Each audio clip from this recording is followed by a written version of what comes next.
Alright, if you remember my last video, we have talked before about why fever is not always the enemy.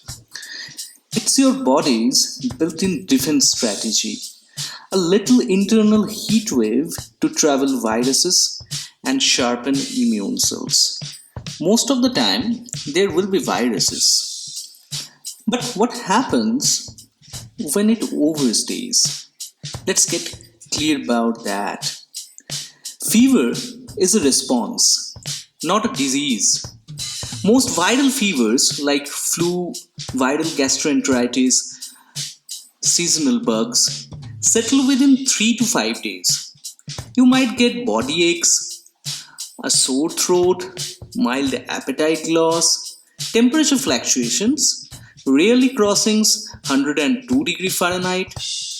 It's uncomfortable, but manageable. If it stretches beyond day 3 or the fever crosses 102 degrees Fahrenheit repeatedly, that's your cue. Not for Google searches or random pills, but for a proper clinical review. Let me give you a checklist.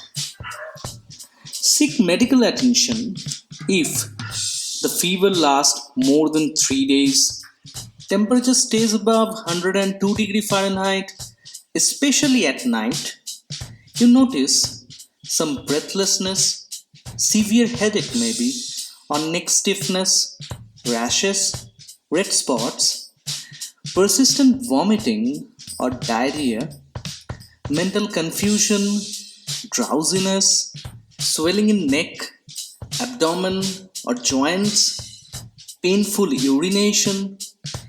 Even if none of this happens to you, but you feel unusually weak, dizzy, or if the fever pattern is odd, like high at night, normal by morning, don't dismiss it. In places like ours, it's routine to lean on home fixes like lemon water, some tulsi leaves, light food, or get some paracetamol tablets from the nearest pharmacy. For minor viral fevers, it's fair enough.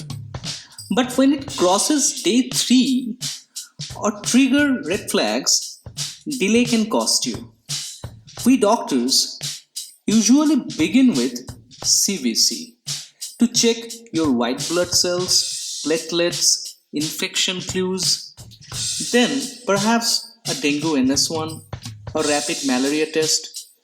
Crucial during monsoons, typhoid screen if there is stomach discomfort or a history of outside food, COVID test if respiratory symptoms are showing up.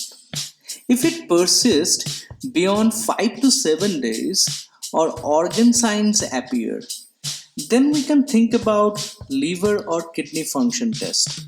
Chest x-ray maybe, abdominal scan like USG get added. For med students, don't chase for lab reports alone. Look for hydration status, rashes, petechiae, lymph node swelling, abdominal tenderness, mental alertness. Often those small findings tell you the bigger story. Now let us discuss about your biggest mistakes.